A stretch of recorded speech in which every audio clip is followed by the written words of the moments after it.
everybody, how you guys doing there today? Welcome back to another episode of Halloween at the Manor.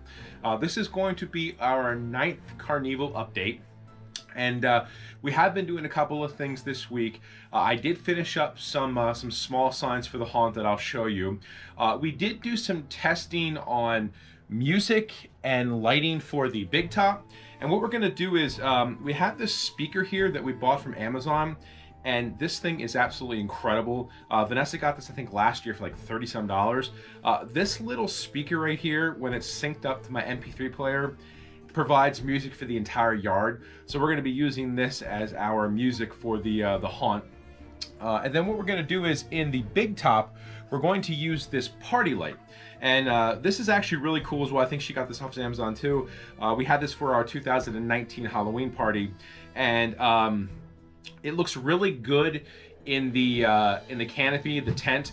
However, we are going to have to play around with, what setting to use, because it has all kinds of funky different colors and things like that. And we don't want this light to overpower the animatronics that are in the big top, because it's a very, very small space. I think it's like 9 by 9 right now. But anyway, that's 2 updates. I am working on something as well. I don't know about the rest of you, but I woke up at like 3:30 in the morning with my mind racing, thinking about the haunt and how it's going to work out for Halloween. And I came up with an idea. The old game Whack-A-Mole, I thought of something called Whack-A-Clown. So I have been working on that. I started building that yesterday. And I did get as far as building the frame and wrapping plywood around it, and I'll show you guys that in a couple minutes here. But anyway, hope you guys enjoyed this episode, and let's go check out what we did this week. All right, guys, so here are a couple of the signs that I made. These are not yet out in the haunt because they just don't need to be, because these are kind of something that we need to just put out on Halloween night. So I have an enter sign here, and that's going to go down at the bottom of the driveway here to show the kids that they need to come up the driveway. We have an exit sign here that's going to go out over there so that kids don't come up the lawn. We want them to come down the sidewalk and up the driveway. Then I'm going to put this candy sign along the fence line out here, pointing this way as well. We did make 2 other signs here too. I'll show you real quick. I thought this was kind of funny. I hope no one gets offended by this certain, the day, but I made this sign for a chicken exit. So I drew that chicken and put chicken exit. So if the kids don't want to go through the big top, there's an exit to just come out here and leave the haunt. I heard chicken exit. I heard people call this type of exit chicken exit before, so that's what I used. And the last sign that I made is I just put this wrong way sign on. I made this wrong way sign, and that's actually going to go right here facing that way. So this is just drilled into the back of the opening night sign. So all we're going to do is on Halloween night, we're just going to flip this around to show that we want the kids to go, that way down the sidewalk and up the driveway. All right, guys, so another quick sign that I made was this Carnival walkthrough sign with this arrow pointing. We want to put this thing right here, and we want to let people know that we want them to go down the walkway and go through the big top and stuff. So I might be getting a little bit neurotic about this and just thinking like no one's going to go through it, but so I did want to make this sign here. Just kind of drew the arrow, dirtied it up with I just dry brushed on some black paint. I even took the sander over it to make it look older. For the base here, what I did was I left the base open here so that I can stick some 10-pound plates here, some old 10-pound plates that I have in there so that it won't fall over. So that is another sign that I made to make sure that people go through our walkthrough. But so I made this one as well. All right, so after looking at the sign for a little bit, I felt like it needed something. What I ended up doing was we ended up having this guy in our tree out there. Unfortunately, you can't see him because he keeps turning around. So what I decided to do is I just decided to put him right on top of the sign here. Just put 2 screws in here, and I think he looks awesome on the sign. So I like this a lot. I think this makes this sign look even better now with him on there. I think it needed something, and I think this did the trick. So I'm really happy with the way this came out now. I think it looks really cool with the guy on it. All right, guys. So here's my Whack-A-Clown idea, and as you can see, I drilled in the 3 holes here. There's going to be at least 1 head in here. I went over to Walmart yesterday, and I found this this cheap mask for like 10 bucks. So this guy is going to be popping out of here.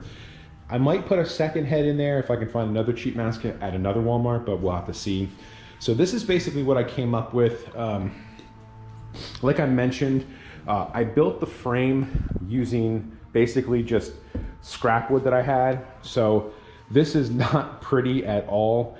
I just took like 2x6s that I had, 2x4s that I had, and just cut them into like different strips of like, I think it was around 1¼ inch, something like that, to kind of build the frame. And then I used like some 1x2 to kind of brace everything. And then I did have to go out and get some, get a full sheet of that 5mm plywood from Lowe's to cover everything. So that's kind of where I'm at right now with this. This thing is roughly about, I think it's close to 32 inches high. It's about 42 inches long, and I think it's about 19 inches wide. So that's kind of what the measurements are. I'm not sure how I'm going to paint this yet. Vanessa's vote was for polka dots. She likes what I'm doing with like the polka dots, so I probably will do that. I do have some, I have a tiny bit of that off-white paint left over that I used on the Wacky Shack, and I really want to get rid of that because I've had it for years. So I might use that off-white on the top here and maybe paint this like, I'll have to see what kind of spray paint I had, maybe paint this like a yellow and then go polka dots in all kinds of different colors. So that's kind of what I'm thinking. As far as where this is gonna go, I'm not really sure yet. My thought was somewhere down in here, close to the big top. And then what I was thinking is having the Joker clown, since he has a mallet in his hand, standing behind this like he's about ready to hit one of the clowns. Or we could even use the guy that we have here by the front door too. This guy, because he has a hammer as well. So one of those guys will probably be behind this thing, like he's going to be hitting somebody. But I'm going to start painting this now, and I'll get back to you guys when I have it done. All right, guys. So yesterday I did finish up the paint job on the Whack-A-Clown. I started off with a very light yellow spray paint, and it looked absolutely terrible. So I was able to use what I had left of the off-white paint that I had. So I painted the entire thing off-white, and then I put spray paint and some polka dots on, and I also drew on these mallets, and then the Whack-A-Clown on the front. And in the back here, I just spray painted this all black. Now, I did show you this yesterday. I was able to get this mask at Walmart. I went to Walmart last night, another Walmart, and was able to get this one. So these 2 heads are going to be sticking out of these 2 holes here. I'm going to be working on that today. I did put some blood paint on this one right here to make it look like maybe the clown that was in this one literally got whacked. So he probably got killed. So that's what I'm gonna be working on today. I'm gonna work on getting these 2 clown heads in, and I'll get back to you guys when I have that all finished. All right, guys. So I got the 2 mannequin heads on here, and I actually think it looks pretty cool. What I ended up doing is very similar to what I did on the Wacky Shack. I just put on these little L brackets in here just to kind of hold them on, and then I got mannequin heads here and just slid those right onto the mannequin heads right onto those pieces of 1x2. So what I think I'm going to do now is I'm debating if I want to put, like, I have some extra fabric, if I want to kind of lay some fabric down there so you can't see this pole. I'm just debating if I want to do that or not, but I think this is pretty much done. I'm not sure exactly where we're going to put this in our haunt yet, but I think it's pretty much done unless I put the fabric on. All right, guys, so we ended up putting the Whack-A-Clown right out here in the front of the yard with the Joker clown looking like he's about ready to bash the guy in the middle with his mallet. Originally, we were going to put it back there because we don't really have anything back there, but I think it just looks better here, and Vanessa agreed. What's cool too is that we have this light here, so at nighttime this whole thing is going to get lit up. But this is what we ended up doing with this. I didn't go any further. I didn't put any fabric in. I just didn't think it was necessary. No one's really going to see it, but I don't know now if I'm going to have to come up with something for back here, or if I can just move something back there, because I don't think we have anything yet for there when the kids walk down the path there. We're going to have potentially some people back there, some actual actors, but I don't know, maybe I can kind of hang around back there and do something. But this is what we did with the Whack-A-Clown, at least. We got him front and center here.